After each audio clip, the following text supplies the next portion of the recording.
Muy buenas tardes a todos y bienvenidos a esta nueva conferencia virtual. Hoy vamos a tratar un tema que seguramente nos interesa a todos porque por desgracia lo habremos padecido, que son los efectos que ha tenido el confinamiento en nuestro cerebro y ahora cómo readaptarnos una vez que parece que vamos volviendo a esta extraña normalidad, ¿no? Bueno, en primer lugar, presentarme para quienes no me conozcáis como tutora aquí en CEUPE. Soy Raquel García Gómez. Y pues os doy la bienvenida. Muy buenas tardes a todos, buenos días a los que nos veis desde el otro lado del charco.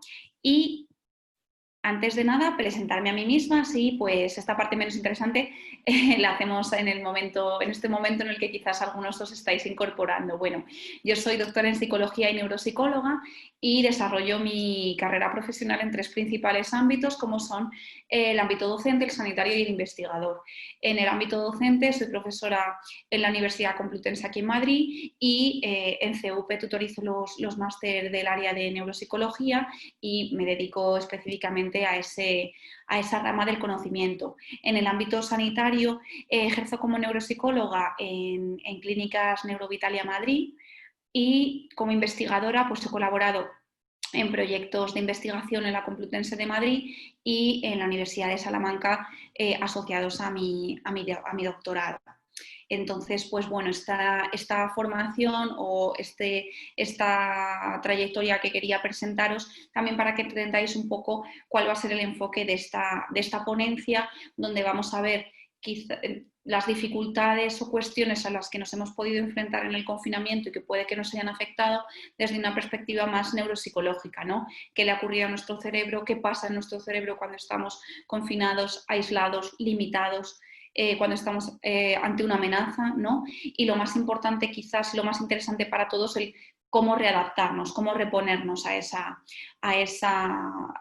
cuestión, a este confinamiento que hemos vivido. Bueno, por lo tanto, y antes de empezar, quería comentaros cómo he estructurado la conferencia, ¿vale? Para organizarnos en el tiempo. Antes de nada, al final de la ponencia se abrirá un turno de preguntas, ¿vale?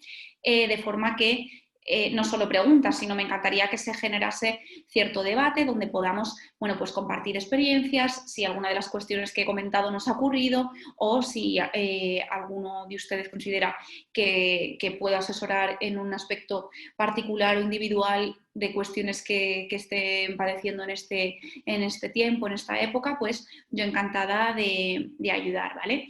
Por lo tanto, como decía, he estructurado la sesión en tres principales temas. En primer lugar, el cerebro confinado, ¿no? ¿Qué le pasa a nuestro cerebro en dos circunstancias particulares? Cuando estamos carentes de estimulación, porque claro, no es lo mismo estar en una sociedad repleta, teniendo que ir al trabajo, teniendo que salir, movernos, relacionarnos, etcétera, que cuando todo eso se reduce a nuestro domicilio, ¿no? ¿Qué ocurre con esa falta de estimulación? ¿Cómo podemos suplirla? Y la falta del contacto social, porque claro, no solo se nos ha eliminado todo este mundo exterior, sino también las personas que lo habitaban. Por lo tanto, ¿qué le ocurre al cerebro cuando no sociabiliza, ¿no? Porque hemos oído aquello de que somos seres sociales. Por lo tanto, ¿qué le ocurre a este ser social cuando le quitamos lo social, ¿no? Y por lo tanto, y por supuesto veremos cómo suplirlo también. Y el segundo aspecto, quería hablar del síndrome de la cabaña, que es algo que hemos oído aquí en España, y quería desmitificar un poco esta patologización de nuestras emociones y presentar qué nos ocurre, ¿no? Por qué ahora quizás nos da miedo el exterior o cómo enfrentarnos a ese exterior o qué procesos cognitivos se han dado en nosotros que hacen ver quizás todo aquello fuera de nuestra casa como algo amenazante, ¿no? Entonces nos vamos a centrar en los miedos aprendidos, ¿no? Y por qué algo que no nos producía temor ahora sí lo hace y cómo enfrentarnos a ello. Y disonancia cognitiva, que es un efecto psicológico en el que profundizaremos en este punto de la sesión. Y por último, y quizás más interesante para todos, readaptación, es decir, vale, ¿cómo me enfrento yo a esta falta de estimulación, a esta falta de contacto social, a estos miedos, ¿no? Ya sé lo que me ocurre, entender lo que me ocurre ya o lo que me ha ocurrido ya me va a ayudar a sobreponerme a ello, pero aparte de entenderlo y ya pues saber que eso es lo que me pasa y no otra cosa, ¿cómo puedo yo enfrentarme a eso que ya sé que me pasa, ¿no? Entonces, en este tercer punto daré esas pautas de readaptación que nos pueden venir bien a cualquiera y cerraremos con el turno de preguntas donde si alguna cuestión que uno mismo haya padecido, esté padeciendo o considere interesante comentar, pues será ese el momento de sacar la colación. Bueno, en primer lugar, recordemos, vamos a hablar cerebro confinado, ¿qué ocurre frente a la falta de estimulación? ¿No? Porque hemos oído que el cerebro, para que se desarrolle, se fortalezca, lo trabajemos, ¿no? Ha de estar estimulado, ¿no? De hecho, con los bebés o con los niños es constante, hay que estimularles, pues hay que ponerle música para que se estimulen, hay que enseñarles obras de arte para estimular, ¿no? O sea, entendemos como que la estimulación es algo positivo y le viene bien a nuestro cerebro. ¿Qué pasa si le falta esta estimulación? Bueno, en primer lugar, entender que esta estimulación reviste cierta gravedad cuando estamos en un contexto no estimulante, pero sobre todo dependiendo de a según qué edades. ¿Por qué? Porque no es lo mismo tener una falta de estimulación cuando nuestro cerebro se está desarrollando, es decir, en la primera infancia y a lo largo de la adolescencia hasta la edad adulta, que pues en la edad adulta. En la edad adulta quizás nuestro cerebro ya se ha desarrollado, la falta de estimulación le va a afectar, pero no va a afectar a su maduración final, cuando en el caso de niños y adolescentes sí podría estar afectando. Y en caso de ancianos, es posible que esa estimulación que estuviese frenando procesos neurodegenerativos, en caso de desaparecer, también veríamos un empeoramiento en este proceso neurodegenerativo. Y por supuesto, cuando hay problemas asociados, estos van a ser mayores, en una situación de falta de estimulación, ¿vale? Es decir, hemos visto en este tiempo, tampoco quiero aburriros con demasiados ejemplos particulares, pero yo desde mi posición clínica, pues niños que padecen TDAH o algún déficit de atención, hiperactividad, en el confinamiento esto no ha hecho más que empeorar. Lo mismo en casos de autismo, no ha hecho más que empeorar por, bueno, todo tipo de ese quitar no solo la estimulación, sino también los hábitos, la costumbre y los horarios, ¿no? Entonces todo es una bomba de relojería que tenemos que construir rápidamente todo aquello que teníamos construido en una realidad mucho más amplia y extensa, ¿vale? ¿Qué ocurre y por qué yo decía que en la primera infancia es más grave esta falta de estimulación, ¿no? Y entendemos, ahora os daré una clave, aunque quiero sobre todo hablar de ello en la readaptación, estamos confinados, no faltos de estimulación, o sea, solo que tenemos que suplir toda aquella estimulación que antes teníamos en el exterior, ¿vale? Pero podemos hacerlo, solo que tenemos que caer en la cuenta de ello y poner solución, ¿no? Bueno, cuando el cerebro o sea, en el momento del desarrollo prenatal, nuestro cerebro, nuestro sistema nervioso comienza a desarrollarse, es decir, las neuronas crecen y establecen conexiones, ¿vale? Esto, o sea, sucede en unas principales fases que podemos hablar de algunas más prioritarias para el punto que quiero presentaros, que es la neurogénesis, cuando se crean las neuronas, el crecimiento de los axones y sinaptogénesis, o sea, cuando se crean sinapsis, es decir, ya han crecido las neuronas, han crecido sus axones y han establecido conexiones unas con otras. Es decir, mi cerebro va conformando esa estructura de red. Y luego, ¿qué ocurre? Hay una fase, porque en este momento que crece de forma exponencial, ¿no? Pero nosotros no necesitamos tantas neuronas para funcionar, necesitamos estar más conectados. Entonces sucede esta fase de muerte celular y poda sináptica dirigida a quedarnos con aquellas conexiones más fortalecidas. Es decir, pues si yo varias rutas las puedo hacer por un mismo camino o ese mismo camino me facilita la red, elimino todas aquellas vías secundarias que no me estaban sirviendo demasiado. Por lo tanto, tenemos estas tres fases de desarrollo cerebral que se dan en la primera infancia. ¿Qué ocurre? Porque, claro, muy importante, hemos dicho que estas conexiones que menos se utilizan se eliminan para favorecer esa conexión. Eso viene dado de forma por programación genética, de forma intrínseca, pero también extrínseca. Es decir, los aprendizajes, la estimulación que yo dé a mi cerebro va a ir determinando cómo se desarrolle, elimine o no unas ciertas conexiones. Por lo tanto, si esa estimulación es muy carente, ese crecimiento será anómalo o deficitario, ¿vale? Entendemos por esta sucesión de fases. Y aquí tenemos, porque ahí, no, o sea, tenemos este ejemplo que ilustra los periodos críticos y sensibles. Es decir, parece ser o se defiende en la investigación neurocientífica que existen una serie de periodos críticos en los que si no se da un aprendizaje concreto en esa ventana de oportunidad, puede que este no se desarrolle de forma concreta nunca, ¿vale? Es decir, sobre todo, funciones relacionadas con el lenguaje y con la acción motora, ¿vale? Os voy a presentar el caso de Ginny, que es esta niña que vemos en la imagen, y vamos a entender a qué me refiero. Podemos asociarlo o entender de forma extrema qué ocurre en un confinamiento, ¿vale? Y cómo evitarlo. Ginny, bueno, por supuesto, creo que se ha denominado, bueno, comúnmente, no lo encontraréis en un libro, en un manual de neurociencia, como los experimentos prohibidos, ¿no? Porque para ver si existen los periodos críticos o cómo funcionan, cómo un cerebro puede no desarrollarse si no lo estimulamos, lo que tenemos que hacer es coger a una persona, encerrarla en un cuarto y ver qué ocurre, qué aprende, qué no aprende, o si a los 10 años cuando lo saquemos de ese cuarto puede aprender o ha aprendido correctamente aquello que no aprendió en la primera infancia, como por ejemplo el lenguaje, ¿no? Por lo tanto, es un experimento prohibido por todas las connotaciones éticas que vemos que incumple, ¿no? Pero en este caso, Ginny era una niña que, bueno, estuvo encerrada en una habitación y atada a una silla hasta los 14 años, que más o menos su madre consideró liberarla y la policía la encontró en California y, si mal no recuerdo, ocurrió en torno a los años 60. O sea, es un caso relativamente reciente y pues las condiciones en las que vivía esta niña, ya digo, era un cuarto privado de todo tipo de estimulación y además estaba atada. Claro, desconocemos cómo era Ginny en el momento de nacimiento, si tenía alguna discapacidad previa, pero cómo se la encontraron, la policía, bueno, aparte que usaba pañales y no parecía expresarse más que a base de alaridos y parecía tener una edad, tenía 14 años y parecía aparentar no más de 10. Entonces, ¿qué ocurre con Ginny? Dice, bueno, vale, no ha adquirido los aprendizajes adecuados a la edad convencional, vamos a tratar de inculcársenos en este momento.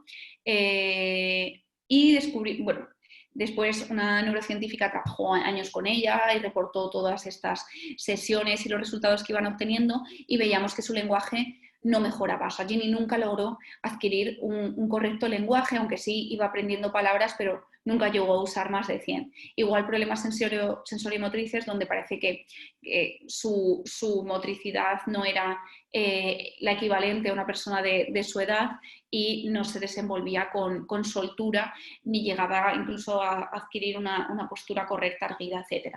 Por lo tanto, empezamos a vislumbrar que unos ciertos aprendizajes, sobre todo estos ya os digo, de lenguaje y sensoriomotrices, parece que si no se dan en la primera infancia pueden no darse correctamente en la edad adulta. ¿Esto qué quiere decir? Que la estimulación es ciertamente vital para un correcto desarrollo. Obviamente no es comparable una situación como la de Ginny a una situación de confinamiento durante 2 meses, pero permite o asienta el punto de que la estimulación es importante, necesaria y vital en el desarrollo cerebral.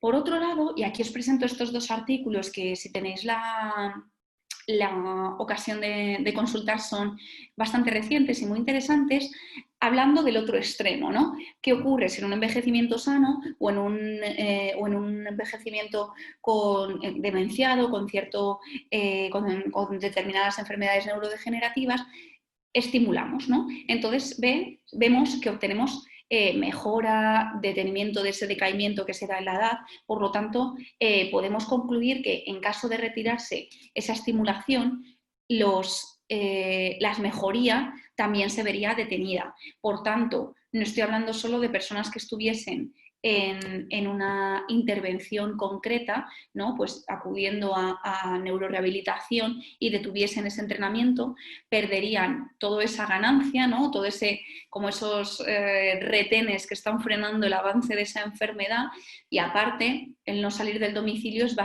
puede volverse bastante poco estimulante si nos limitamos a comer, dormir, ver la televisión, ¿no? Entonces, ¿qué podemos hacer? Crear o hacer de ese ambiente algo más estimulante. Quizás no podemos recuperar esas sesiones de neurorehabilitación que tan importantes son, sobre todo, ya digo, para personas que ya estén en procesos neurodegenerativos y estén acudiendo a este tipo de terapias. Quizás no podemos suplir esas sesiones de neurorehabilitación si no contamos con el personal competente, pero sí podemos hacer de un ambiente quizás más plano o con poca estimulación, más estimulante, ¿vale? Veremos cómo. Pero aquí yo os presento, respecto a qué le ocurre al cerebro en confinamiento, cómo la falta de estimulación puede afectarnos, ¿no? Principalmente niños y ancianos, y en niños afectando a su correcto desarrollo por esta falta de estimulación, ya que es la fuente de aprendizaje y por tanto de maduración cerebral, y en ancianos por dejar de frenar ese decaimiento. De hecho, si conocéis casos personales, yo también por mi condición clínica es que tengo esta información, pues personas que han retrocedido mucho trabajo atrás por dejar o por limitar su rutina a algo muy poco estimulante. Hablo de personas envejecidas, ¿vale? Perdón. Vale. ¿Qué ocurre ahora? Porque hemos hablado de que el confinamiento nos supone una falta de estimulación y una falta de contacto social. Ojo que esto se puede suplir, ¿vale? No es algo que no va a haber estimulación. Ya he dicho que podemos hacer un ambiente más estimulante, igual que en contacto social. Obviamente, si estamos confinados solos o con una persona, con un X miembros de nuestra familia, no es lo mismo que cuando salimos a trabajar, cuando tenemos un grupo social amplio, cuando hacemos actividades sociales los fines de semana, ¿vale? Es decir, nuevamente, no es que estemos aislados en una habitación encerrados donde no hablamos con nadie, ¿vale? Pero vamos a ver qué le ocurre al cerebro cuando sufrimos una falta de contacto social. Y aquí os quiero presentar una serie de estudios que me han resultado bastante interesantes, y todos son de este año. Supongo que los publicarían todos en febrero, porque la verdad que la comunidad científica pues también ha visto frenada su actividad, y de hecho ahora es más prolífica en publicaciones relacionadas con el COVID. Por lo tanto, pues otras temáticas se han dejado un poco de lado, ¿no? Bueno, este primer estudio nos habla de la necesidad de conectar y llega a unas conclusiones tan brutales como que el aislamiento social es tan brutal para el cerebro como el hambre. Es decir, hemos hecho algo instintivamente no necesario, o sea, no vital para nuestra supervivencia, algo equivalentemente, o sea, tan necesario como el alimento. O sea, es increíble. El cerebro tiene la misma reacción ante el aislamiento social que ante el hambre. Os explico cómo realizan el estudio, porque es súper interesante, no solo los resultados, sino también cómo llegan a ello. Bueno, para empezar, hacen un estudio de resonancia magnética, ¿vale? O sea, vamos a tener neuroimagen para observar qué está ocurriendo en ese cerebro.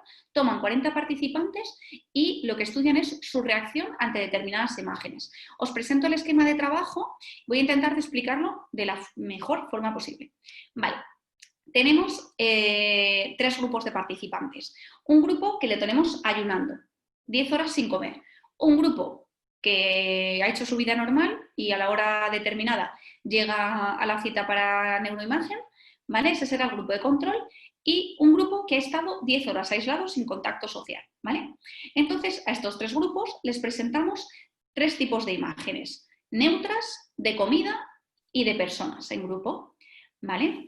Bueno, las imágenes neutras pues, eran flores, tal como vemos en la imagen, ¿vale? Aunque está en inglés, creo que se entiende quiénes estaban en ayuno y quiénes en aislamiento. Entonces, dentro de esa resonancia, yo presento a todos las mismas imágenes y veo cómo reacciona su cerebro, ¿vale?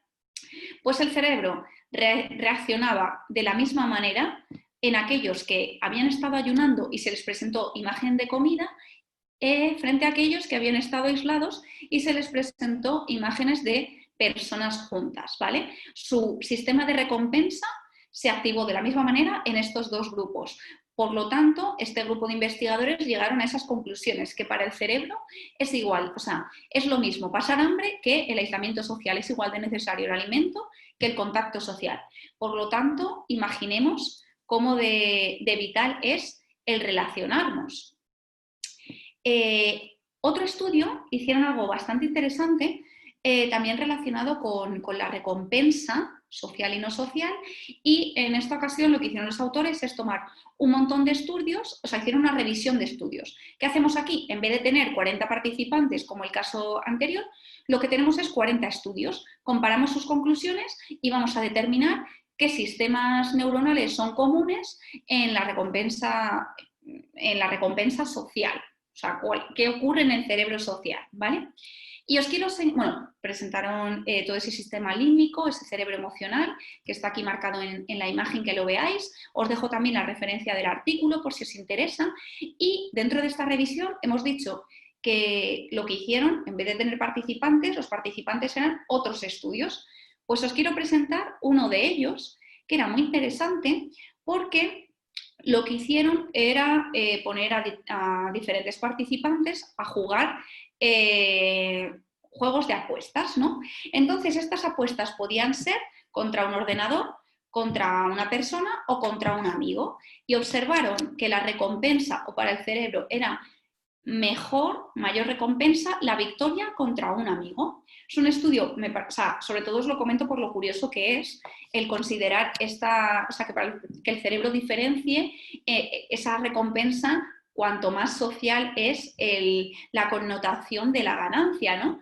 O sea, entonces, bueno, y por supuesto, como vemos en neuroimagen, se activa ese cerebro medio que veíamos también, como se indicaba aquí, en este estudio, en esta revisión de estudios, ¿vale?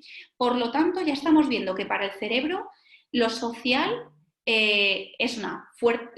implica una fuerte recompensa, es equivalente al alimento, ¿vale? Y ¿qué ocurre también con la interacción física? Porque el contacto social lo podemos suplir, o ya veremos cómo, en esta fase de readaptación que ahora pasaré a contaros, con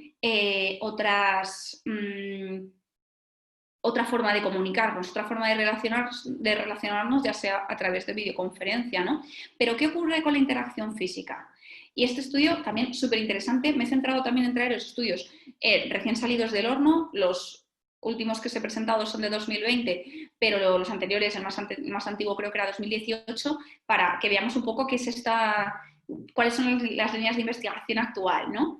Entonces, este estudio es un estudio piloto en el que lo que hacen es meter a una pareja en una resonancia magnética, como vemos en la imagen, y pues primero una persona de la pareja acaricia, toca a la otra y viceversa.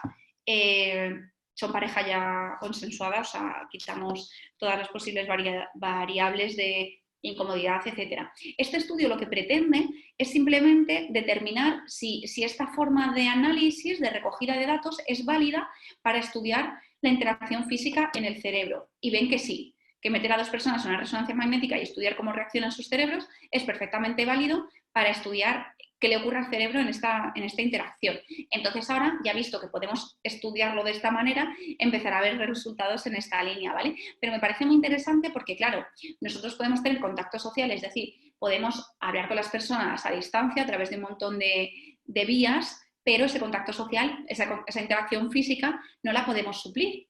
Entonces ya vemos o podemos también encontrar evidencia científica de que algo nos está ocurriendo que puede también afectar al circuito de recompensa de nuestro cerebro, o sea, que poco a poco vamos a estar como más apagados, ¿no? Como en un mundo un poco más gris. Entonces también tenemos que tratar de reponernos a ello, porque si no, estas emociones o estos procesos cognitivos se pueden enquistar y vernos en un proceso de distimia, cierta desmotivación, apatía, y lo que nos ocurre es que tenemos carencias a nivel de falta de estimulación, de falta de contacto social, de falta de interacción física. ¿Vale? Vamos ahora a ver qué ocurre con ese denominado síndrome de la cabaña, que, insisto, no soy de la corriente de patologizar todo lo que nos ocurre en la vida, porque somos seres sociales, somos seres emocionales y a las personas les pasan cosas. Entonces, pues que te pasen cosas no es nada patológico, es normal y lo que hay que entender es el proceso, no ponerle una etiqueta y estar todos viviendo síndromes, ¿no? Entonces, bueno, para quienes no estén familiarizados con esta terminología, el síndrome de la cabaña, lo que habla es de, bueno, pues hemos estado demasiado tiempo confinados o estamos en el confinamiento, dependiendo de los países, entonces ahora tenemos que salir a la calle y nos encontramos con que no es la misma calle, ahora tenemos miedo, no nos apetece salir, o sea, estamos cómodos en la cabaña, protegidos en ese shelter, en ese refugio, ¿no? Entonces, ¿por qué puede que ocurra esto y cómo podemos luchar frente a ello? Primero, ahora veremos respecto a esta disonancia cognitiva que os presentaré en el segundo punto, que es algo perfectamente entendible y lo que tenemos que hacer es afrontarlo, ¿vale? Previo a ello, quería hablaros de los miedos aprendidos, ¿vale? Los miedos aprendidos son miedos aprendidos o condicionados. ¿Por qué? Nosotros tenemos unos miedos innatos, que son aquellos que comprometen la supervivencia de la persona o de la especie. Miedo a las alturas, miedo a las tarántulas, a las serpientes, o sea, reacciones desagradables a olores, colores tóxicos, etc. ¿Vale? Es decir, nuestro cerebro está programado para tener miedo a determinadas situaciones, ¿no? Me imagino que cualquier persona ante un precipicio siente una respuesta simpática, importante, de miedo, incluso huida de esa situación, así como si vemos un animal que es depredador para el ser humano, ¿no?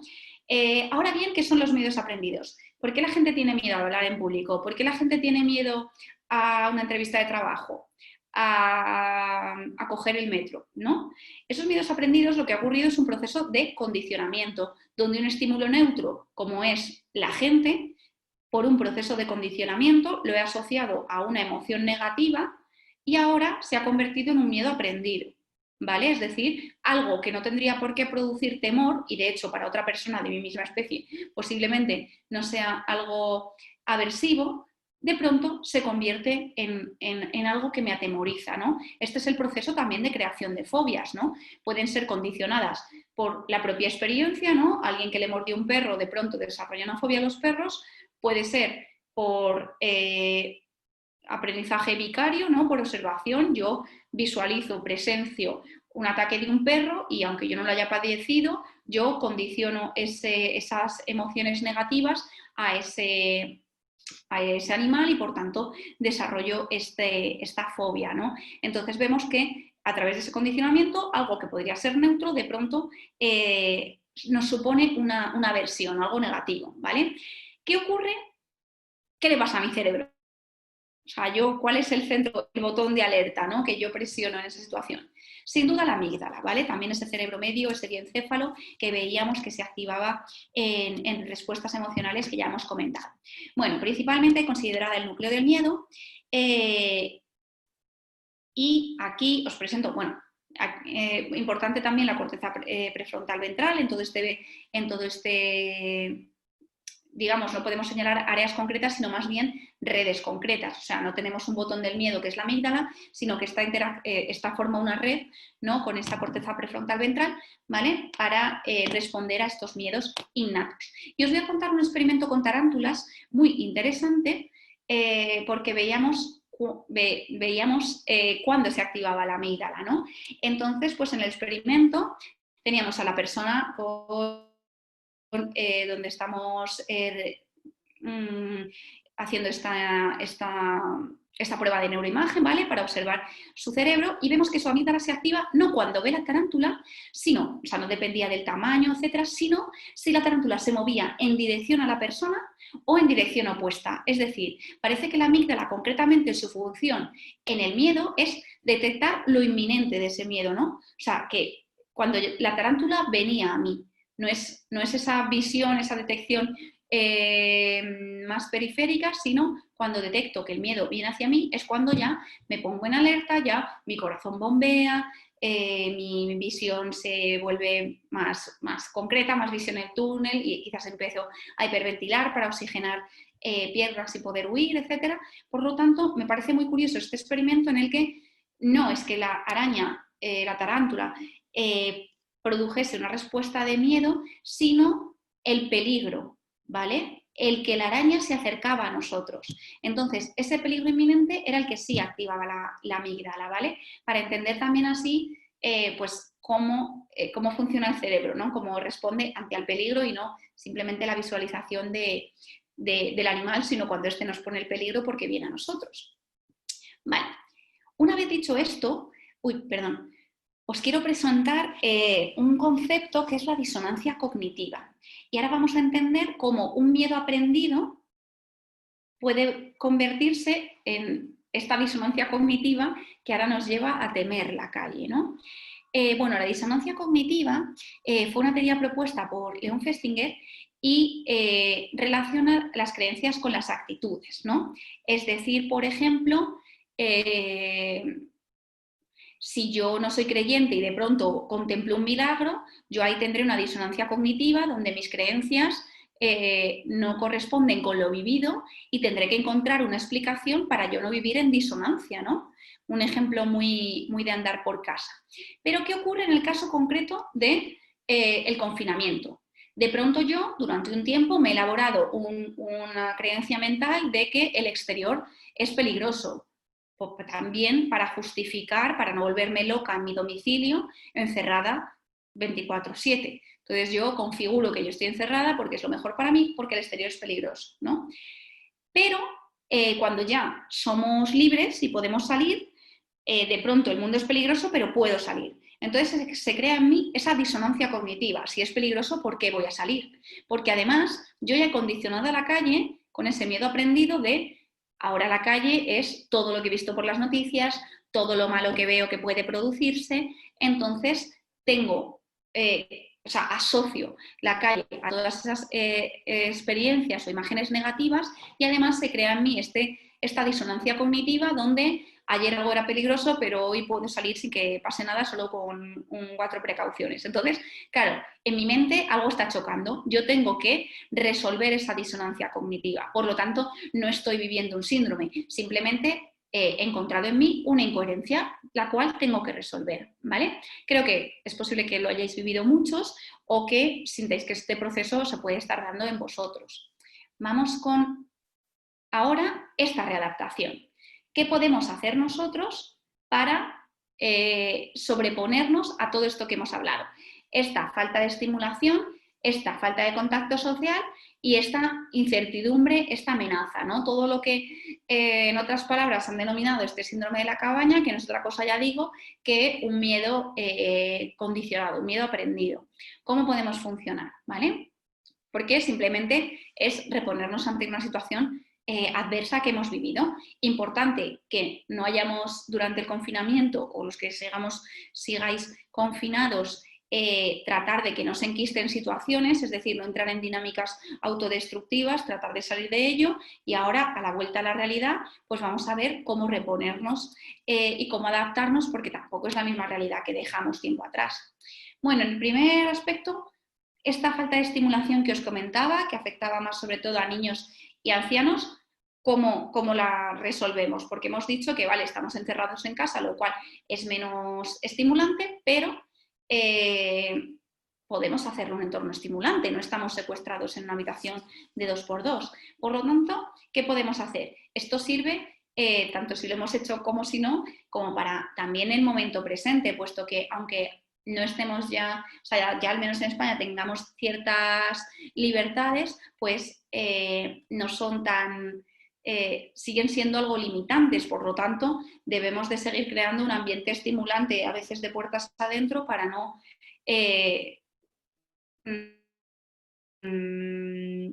caer en rutinas, en desmotivaciones, los niños siguen sin ir al colegio, pues hay que crearles un ambiente estimulante, ¿no? Por ejemplo, entonces, frente a la falta de estimulación, crear un ambiente estimulante, mantener opciones de ocio variadas y saludables, realizar ejercicio físico y mental. Antes de nada, muy importante, durante este periodo en adelante y para siempre, es importante llevar o mantener unas pautas saludables de higiene, tanto mental como física como deportiva. Es decir, tengo que tener unos horarios de alimentación y sueño correctos, adecuados y estables en el tiempo, o sea, unas pautas concretas, alimentarme, hidratarme bien, practicar deporte. Practicar deporte no quiere decir salir a correr, o sea, puedo mantenerme activo, recoger la casa, ordenar libros, cocinar, limpiar, todas esas actividades que no tienen que ser un deporte en sí, que sería lo ideal, pero al menos me mantengo activo, es súper importante. Y por supuesto luego cierta higiene mental, no incurrir en pensamientos recurrentes, autodestructivos, ¿vale? Opciones de ocio variadas, ya digo, quizás ahora mismo no podemos ir a todas las actividades, pues al cine, a teatro, a cursos, a librerías, a parques, no, quizás no podemos mantener ese ocio tan activo como haríamos en el pasado, pero podemos crearlo, podemos hacer cine en casa, hacer actividades creativas, artísticas. Es importante abrazar todo lo artístico y creativo en estos tiempos porque es algo que para el cerebro es pura gasolina y es fundamental para mantenernos activos y motivados, ¿vale? Por lo tanto, frente a la falta de estimulación, crear un ambiente estimulante con todo lo que eso conlleva y desde todas las ideas que se nos puedan ocurrir, ¿vale? Frente a la falta de contacto social, como ya decía, no estamos encerrados y hemos tirado llave en una habitación 2x2 sin ventanas, sino que tenemos un montón de ventanas a la realidad. Esto limita la interacción física, pero podemos hablar con otras personas, vernos, compartir fotos. Entonces es importante explotar eso, ¿no? O sea, trasladar esas reuniones presenciales a, en este caso, virtuales. Importante también como alimentarnos de un pasado interesante, enriquecedor, ¿no? Remontar la vista atrás y pensar en vivencias pasadas, en momentos agradables, compartirla con quien los hayamos vivido. Establecer redes sociales también, es decir, pues quizás ahora otra cosa no, pero el tiempo que antes estaba el fin de semana por ahí, ahora lo puedo dedicar en llamar a mi familia, hablar con mis seres queridos.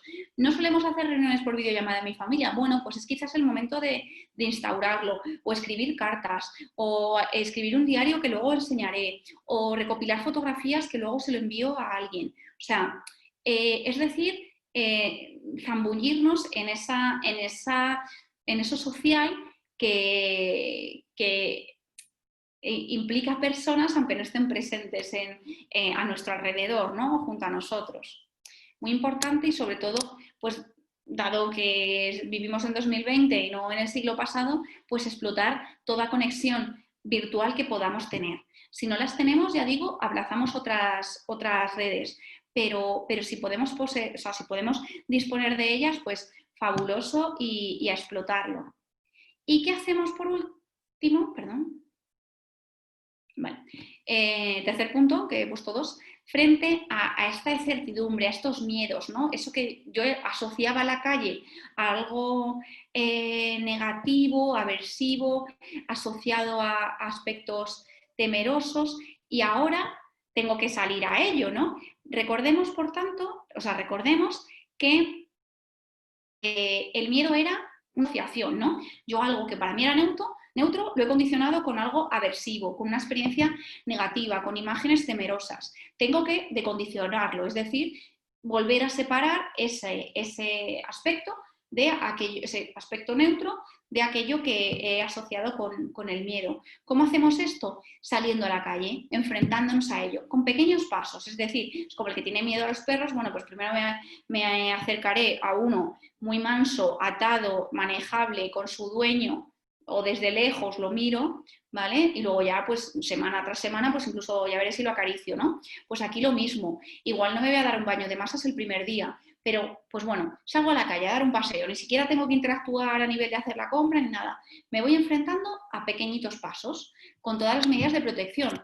Llevo mi gel hidroalcohólico, llevo mi mascarilla, medidas de protección, distancia física, etcétera, ¿vale? Esto es importante. Recopilar información valiosa, muy importante también, es decir, yo lo que no puedo estar es sobreinformado y ver que todo es malo y que todo lo estoy haciendo mal, no. tengo que seleccionar la información importante para mí, como por ejemplo eso, pues todos ya sabemos a estas alturas que hay que mantener una distancia, que hay que usar mascarilla y que hay que lavarse las manos. Ok, pues eso que para mí es un mantra, lo voy a llevar a rajatabla en todas las interacciones sociales o con el exterior que yo tenga. Incluso me las planifico para irlas interiorizando.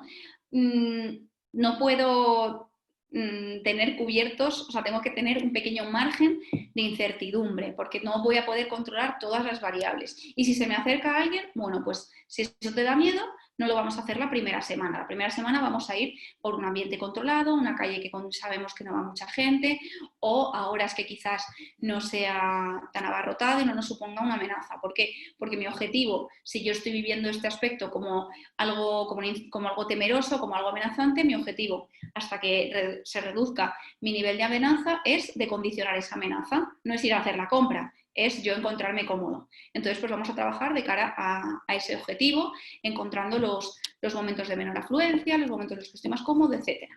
Y no anticipar.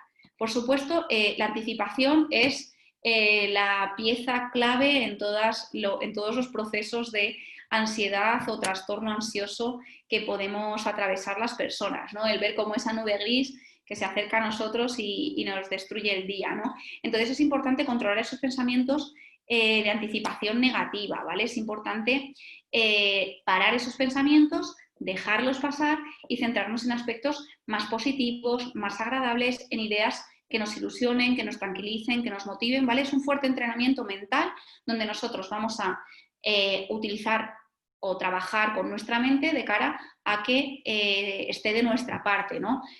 No nos juegue malas pasadas, digamos. Entonces es importante trabajarlo como el entrenamiento físico. Si yo mañana tengo que correr un maratón, posiblemente me asfixie, ¿no? Pues si yo mañana tengo que enfrentarme a unos pensamientos así de graves y que me atemorizan, pues posiblemente me ahogue también. Bueno, pues vamos a ir con pequeños pasos, actividades muy distractoras. Por supuesto, si me encuentro realmente mal o que solo no puedo contra esta situación, buscar ayuda profesional, por supuesto. O sea, estos consejos son un ABC para salir de la situación, pero es conveniente consultar a un profesional. Si puedo ayudaros en cualquier cuestión, tanto a través ahora en el turno de preguntas como a través de mi contacto personal, podéis, por supuesto, emplearlo. Y yo recomiendo, sobre todo, es una situación que es para muchos será algo temporal, pasajero, tenemos que trabajar para que no se nos haga bola y salir de ello con cierta normalidad y fortalecidos, ¿vale? Eso es lo interesante, por lo tanto tenemos que trabajar un poco con esas miras, ¿no? Ahora quizás estamos, pues eso, en pleno maratón, no vemos mucho la meta, pero sabemos que está ahí, entonces tenemos que seguir distribuyendo el esfuerzo y el impulso para llegar bien a la meta, sin lesiones, sin esguinces, sin fatigas, ¿vale? Entonces, eso es importante a la hora de trabajar en estos aspectos y eso, sobre todo que no se nos haga bola la situación tan complicada que vivimos.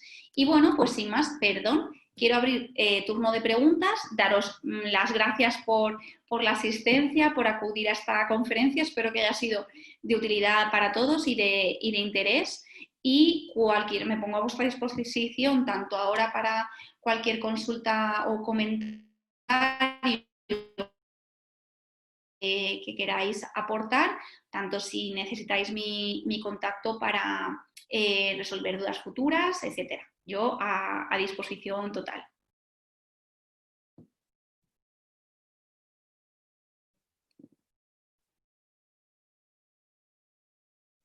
Bueno, no he comentado, si queréis hacer cualquier tipo de consulta, la escribís en el chat, ¿vale? Tenéis la opción chat en la barra de menú y tecleáis vuestra consulta, comentario, lo que deseéis.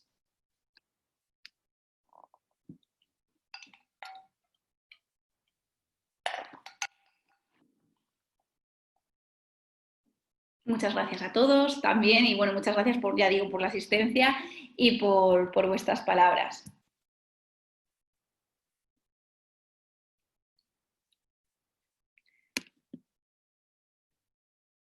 Vale. Os leo.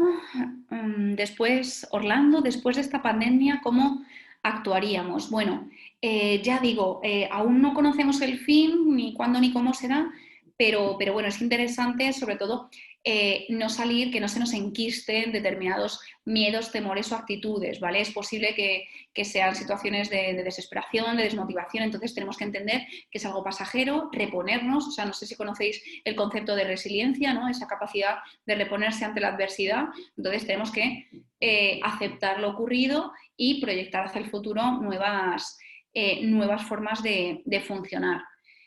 Sobre todo quizás cada uno puede anclarse en aquello que le dé fortaleza y en ocasiones entender que esto es algo pasajero puede ser un punto interesante. Y por supuesto, ya digo, si nuestros pensamientos nos están incomodando, mucho trabajo cognitivo, nuestros pensamientos, o sea, son voluntarios, son conducta, por lo tanto podemos manejarlos. Entonces, aprender a trabajar con nuestros pensamientos de forma que jueguen de nuestro lado. Miguel Peña, muchas gracias, Miguel, sobre el miedo de ir al banco, cómo supero eso, tener más cuidado. Yo pienso usar los audífonos mucho más que antes para sentirme cómodo. ¿Los audífonos? Bueno, por supuesto, o sea, ya digo, creo que se nos han dado unas pautas de higiene, ¿no? Entonces, si tocamos una superficie, nos higienizamos después, siempre con mascarilla, siempre en distancia. Y bueno, pues quizás con más ojos que nunca, ¿no? Ya digo, pues evitar situaciones de abarrotamiento. Ah, vale, audífonos para escuchar música, sí, me imaginaba.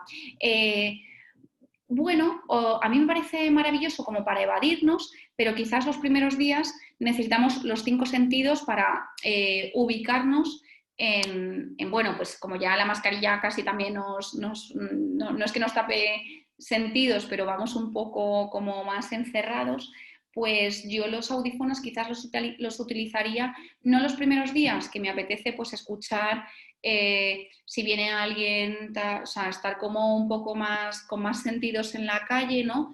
También por cuidado de lo ajeno, ¿no? No vaya a ser que por distracción, pues, yo qué sé, me choque con alguien, sobre todo por no incomodar, o sea, no va a suponer ningún peligro de salud. Siempre con la mascarilla, aquí en España ya es algo obligatorio y me parece bastante coherente dado que nos aseguramos de no contagiar, no solo que nos protejamos, ¿no?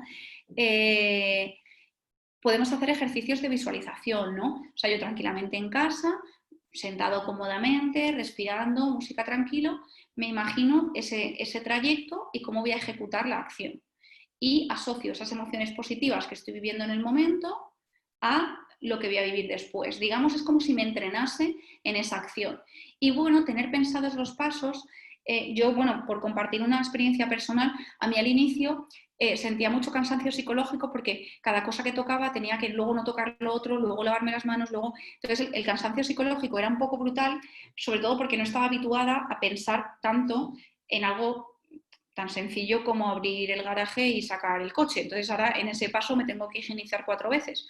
Entonces, bueno, pues mucha concentración o sea, al principio es raro, pero es un poco lo que nos ayuda a sentir el control, el decir, bueno, sé que estoy manteniendo unas medidas higiénicas y luego cuando estoy más relajado, pues ya las he introducido más en mi nueva normalidad, ¿no? Seguimos, Michelle.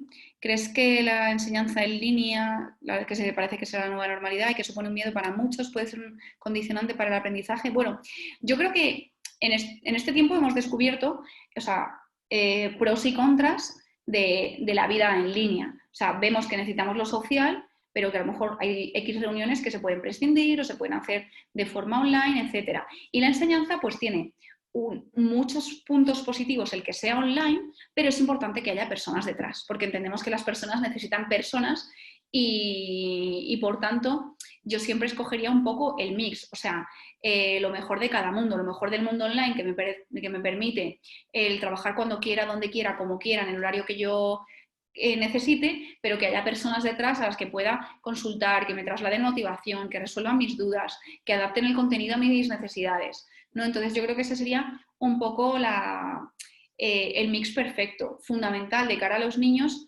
su relación social. O sea, no es lo mismo un adulto que trabaja y que luego hace un máster que un niño, que para mí me parecería inviable una formación online, porque lo que necesitan es interactuar con iguales y aprenderse a relacionar con iguales y a crecer en sociedad.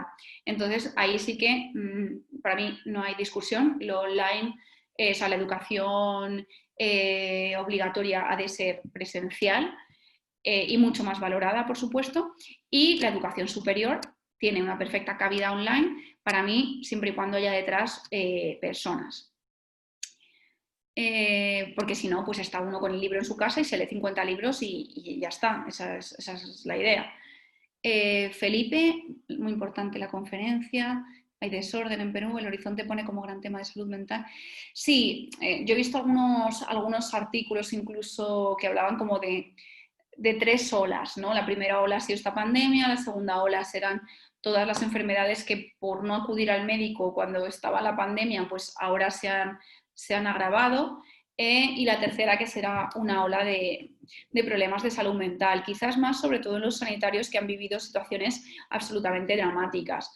El resto, si quizás no presentábamos condiciones clínicas previas, pues puede que estemos más exentos de ello o tenemos más posibilidades de hacer un trabajo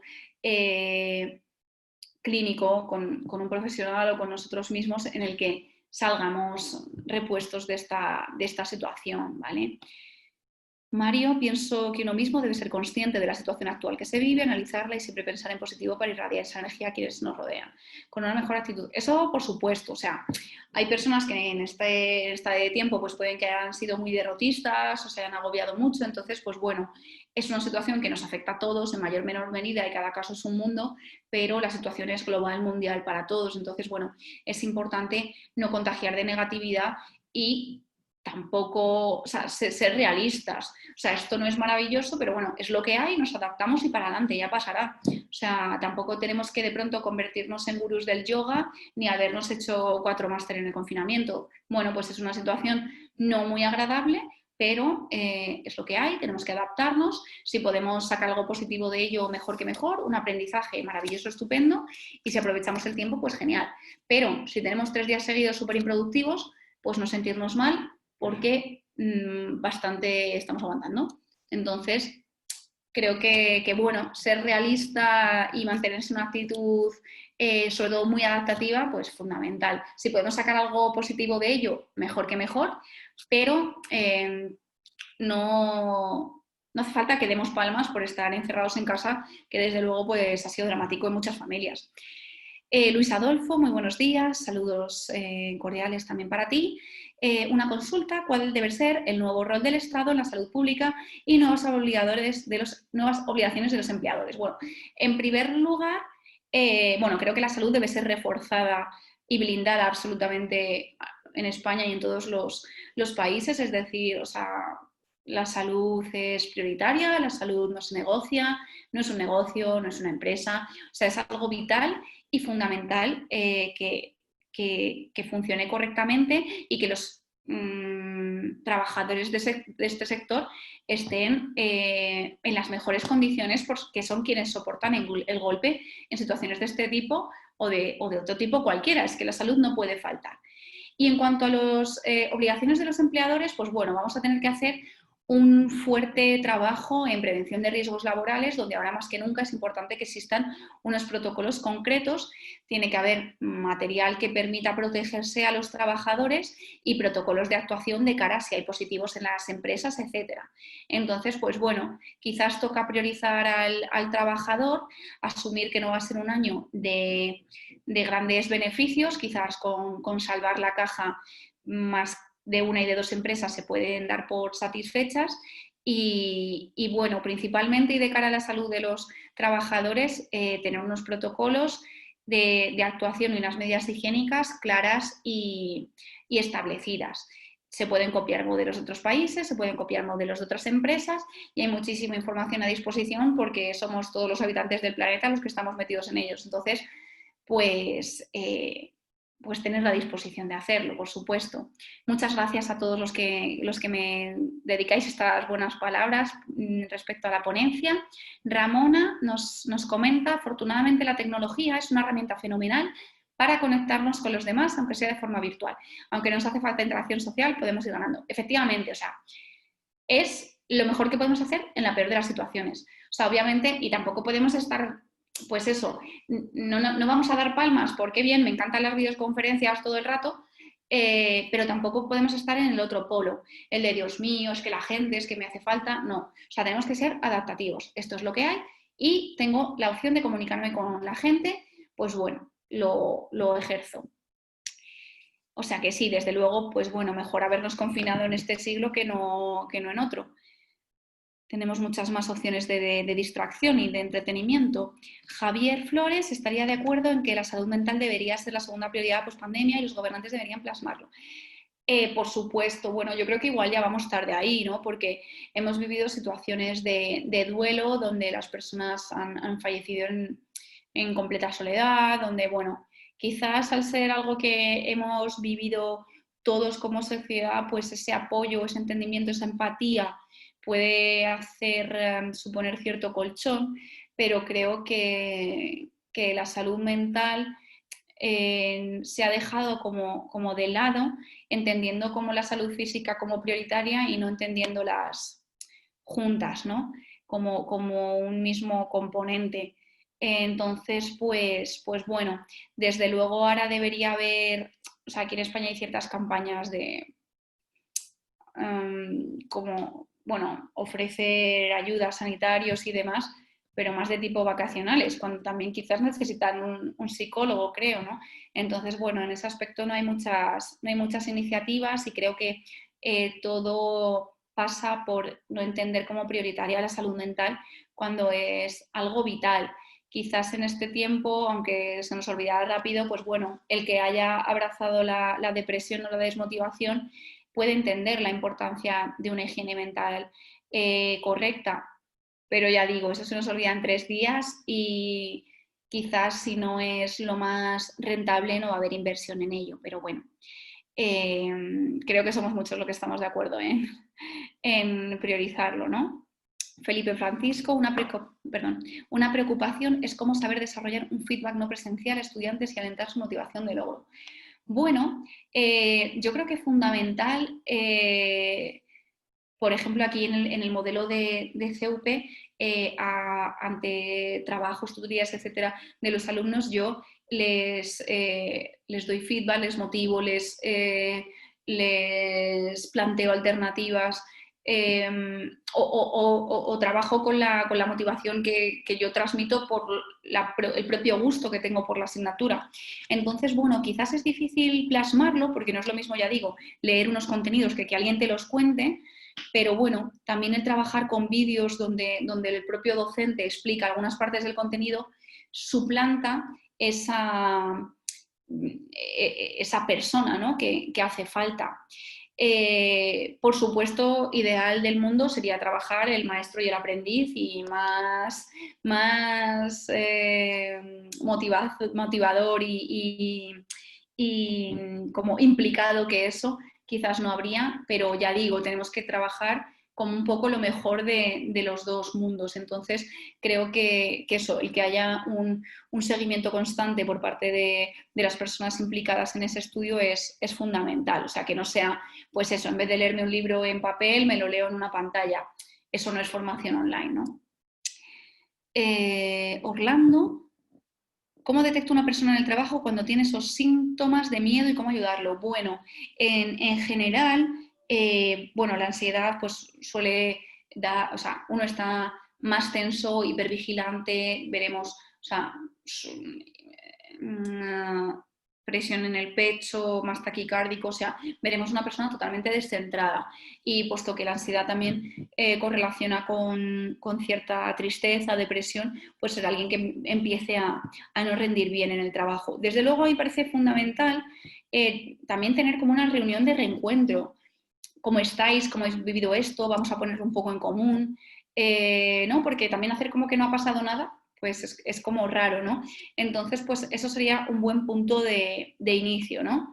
Ese reencuentro que ya digo, hombre, pues es una empresa de 50 trabajadores o de 20 y no se deben reunir las 20 personas porque estamos hablando de que es conveniente reunirse en pequeños grupos, pues no es lo ideal. Ya haremos una reunión de otra manera, pero creo que una puesta en común es interesante. Jesús, saludos. ¿Crees necesario replantear las condiciones laborales regulando aún más el teletrabajo y que no se convierta en una nueva forma de explotación al no definir los tiempos de trabajo adecuadamente? Bueno, o sea, totalmente de acuerdo. Además, aquí en España se tiende a asociar el teletrabajo con que la persona no está haciendo nada en casa. O sea, aquí hay mucha tradición de presencialismo, ¿no? O sea, yo ver lo que hacen mis trabajadores, bueno, ver a mis trabajadores en su puesto, hagan lo que hagan, ¿no? Y luego hemos visto con el teletrabajo que al final lo que hacemos es trabajar más horas y más días y como que nunca sales de la oficina, ¿no? Porque es tu casa y todo el mundo sabe que estás en tu casa y todo el mundo que sabe que estás confinado. Entonces, pues bueno, principalmente creo que puesto que también estaba, o sea, había que conciliar con aspectos familiares, ¿no? Quien estaba confinado con sus hijos, etcétera, pues bueno, hemos visto que sencillo no es y esto ha dejado patente muchas situaciones de desigualdad, tanto de mujeres respecto de hombres, como de unos trabajadores a otros, como por supuesto de que el trabajo supone que en muchas ocasiones se trabaje más, también por las propias características de esta pandemia quizás ha dado trabajo extra, ¿no? Al tener que resolver muchas incidencias. Entonces, sería fundamental, aquí hace tiempo se reguló que los trabajadores debían fichar en el trabajo, entonces pues también regular el cómo fichar en el teletrabajo. Entonces, eso sí sería importante regularlo, pero todo esto, ya digo, al final, si las políticas que se están ejerciendo en un país son en pro del trabajador, pues esto será algo más que a revisar. Si las políticas que se están haciendo en un país no son para nada en pro del trabajador, pues esto no va a ser una prioridad. O sea, no, que es algo, que es un sentimiento que los trabajadores tengan, pues no quiere decir que sea prioritario para un Estado, aunque sí debiese ser. Tamara, en estos momentos me recuerdan al significado de la ausencia. Sobre la escuela tengo una postura de que a la educación presencial nada la reemplaza. Los cuadernos y las lapiceras tampoco, pero en estos momentos la Internet se ha vuelto tan importante como estos últimos. Adaptación, hay que asegurar el acceso y estas herramientas didácticas, fundamental, sí. Reseleccionar temas, preferir la responsabilidad, la tecnología y también nos acerca la información. Muy bueno todo. Bueno, muchas gracias y muchas gracias por las felicitaciones. Desde luego, la escuela y la formación hasta la edad adulta no es solo adquirir contenidos, eso creo que lo tenemos todos clarísimo y por eso ha de ser totalmente presencial con muchas revisiones, ¿no? O sea, aún tenemos que innovar en la escuela y eso es indiscutible, pero desde luego se ha visto, tenemos que sobrepasar ese concepto de, bueno, aquí dejamos a los niños un rato que me los cuiden, ¿no? O sea, es mucho más. William, buenas tardes Raquel, muchas gracias por tus palabras, William. Estamos desarrollando una educación a distancia en todos los niveles, o sea, entiendo que también primaria. En función de los aportes que nos has mencionado y su importancia, una herramienta o aplicación que podamos utilizar para poner en práctica algunos de los aportes que nos has proporcionado, para utilizarlos con estudiantes. Bueno, es que, claro, bueno, son muchas, a ver, déjame pensar. Es que son muchas herramientas cognitivas, es decir, requieren un entrenamiento cognitivo, obviamente a nivel de trabajo con pensamientos, que siempre trabajamos como esos pensamientos alternativos y demás, y para ofrecer, o sea, si nosotros estamos en un proceso de pensamientos autodestructivos, etcétera, es importante introducir un pensamiento alternativo, algo que nos distraiga. Entonces, una herramienta pudiese ser cualquiera que nos distraiga, pero herramientas entiendo también como tecnológicas, no, perdón, aplicación. Sería difícil como precisarte alguna concreta, lo siento. O sea, es como un trabajo psicológico más específico. Bueno, hay un libro que además tengo en la estantería de Carmelo Vázquez, que son pautas de intervención en psicología clínica, creo que se llama. Bueno, os dejo el autor, que además es docente, fue profesor mío en la Universidad Complutense.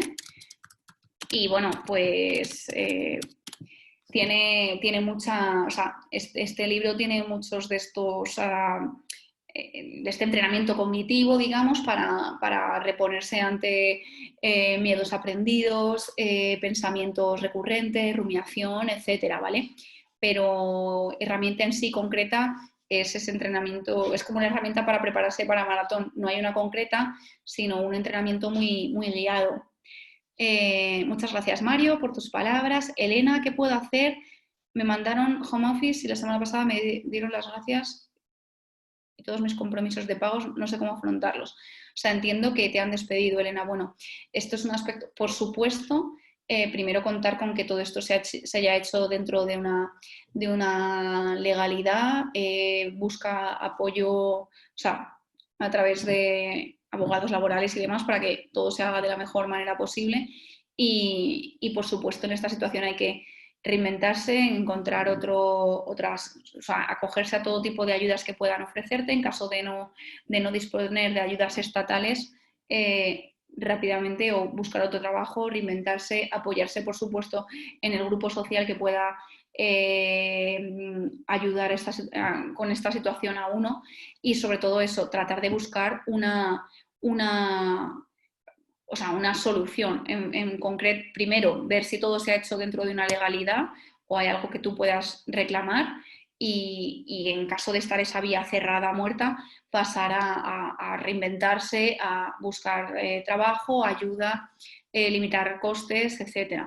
Me imagino que será una situación, por desgracia, bastante común porque bueno, están peligrando empleos dada la crisis que se viene preparando. Felipe Francisco, amiga Soledad, ¿no será que desde ahora la escuela debe estar muy acompañada de lo online y de lo social fuera de la escuela? Eso pasa a tener gran importancia. Sí, desde luego, ya digo, o sea, se puede empezar a vislumbrar un horizonte con cierta presencia online, aunque cuando estamos hablando de menores es, sí, solidaridad con todos los que atraviesan situaciones complicadas de este estilo. Y ya digo, sí, o sea, la escuela hay cabida para innovar, para reinventar, hay mucho que trabajar en ella, pero desde luego es importante que haya mucho componente presencial y entendiendo por lo enriquecedor de lo mismo, no como, bueno, pues dejar los niños ocupados hasta que tenemos que ir a por ellos, ¿no? Entonces, sí se puede hacer una revisión de esta presencialidad, donde el online puede estar también presente, pero bueno, creo que la innovación de la escuela pasa por otros puntos también principales, quizás antes de introducir cuestiones online que también tienen perfecta cabida. Y bueno, pues muchísimas... A ver, Joaquín, perdón, indiscutiblemente esto ha forzado a todas las empresas, sí, por supuesto que las empresas, pues bueno, también han sentido el golpe y bueno, pues a veces se liberan de algunos eslabones de la cadena. Entonces, claro, pues es una situación complicada y bueno, pues sí, dramática en muchas situaciones y bueno, tenemos que proyectar hacia adelante cómo poder funcionar para salir de ella, barajando todas las posibles soluciones que se nos puedan plantear. O sea que mucho ánimo a todos y espero que en mis palabras encontréis cierto apoyo, empatía y, por supuesto, posibles soluciones a las cuestiones que puedan surgir en este periodo. Luis Adolfo, buen valor y servicios de calidad, es que este seminario tenga certificación electrónica gratuita para todos los participantes como buenas prácticas. Creo que no sé si soy la persona para responder esa pregunta. Muchas gracias a todos por vuestras palabras, de verdad ha sido un auténtico placer esta conversación con vosotros. Muchas gracias por el foro de debate que se ha generado, me ha parecido muy agradable y ya digo, podéis contactar conmigo siempre que necesitéis. En CUP, o sea, si consultáis con CUP, pueden contactar conmigo si tenéis cualquier cuestión, necesidad, etcétera, en este tiempo. Así que, pues bueno, muchísimos saludos a todos, que tengáis un excelente día y muchísimas gracias por participar en esta conferencia virtual y espero veros en siguientes y que la hayáis encontrado de utilidad.